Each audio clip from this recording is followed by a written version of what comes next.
Ce jardin extraordinaire, c'est le Paradis Zen, qui arrive en 3e place de votre classement. Niché au cœur des Alpes, à quelques kilomètres du Mont Blanc, il est enneigé en hiver et très chaud en été. C'est le chef-d'œuvre de Bernard, un ancien paysagiste tombé fou amoureux du Japon lors de ses premiers voyages là-bas dans les années 90. Alors, à ma gauche, c'est Fuji, et à ma droite, c'est Yama. Fuji, Yama.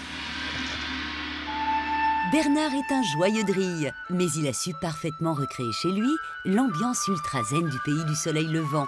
Et ça tout simplement en s'inspirant d'une carte postale. Voilà la fameuse photo qui a servi de départ, et c'est ce que je voulais comme décor devant ma fenêtre. Voilà. Dans ce type de jardin, les arbres ont des formes assez incroyables. Normal puisque c'est l'homme qui contraint les branches pour qu'elles poussent d'une certaine manière. Démonstration.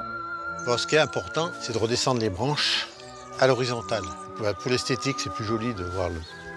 Alors, ma technique, je prends un grand bâton que je vais insérer entre deux branches.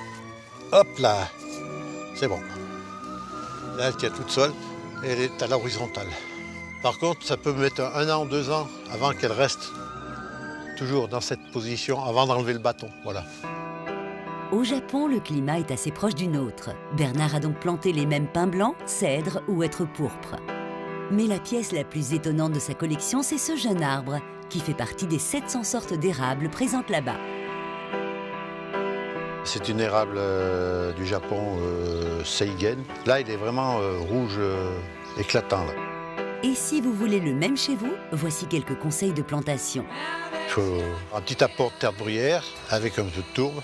Il faut essayer de le mettre soleil levant, là, comme ici, pour qu'il soit un peu à l'ombre une partie de la journée. Voilà. Mais pour faire un jardin japonais en France, il faut aussi être malin comme Bernard. Ici, du gazon fait office de mousse au sol et les massifs d'azalées qui ne supportent pas la terre calcaire ont été remplacés par des bruyères et des spirées. L'avantage de cet arbuste, ça donne des taches de couleur exceptionnelles dans le jardin. Et ça, on ne les trouve pas au Japon non plus. Bernard n'est pas que malin, il adore aussi s'amuser. Donc il a personnalisé son jardin en miniaturisant tout ce qu'il a marqué durant ses voyages, comme le Corcovado de Rio ou encore les marches de Bénarès en Inde.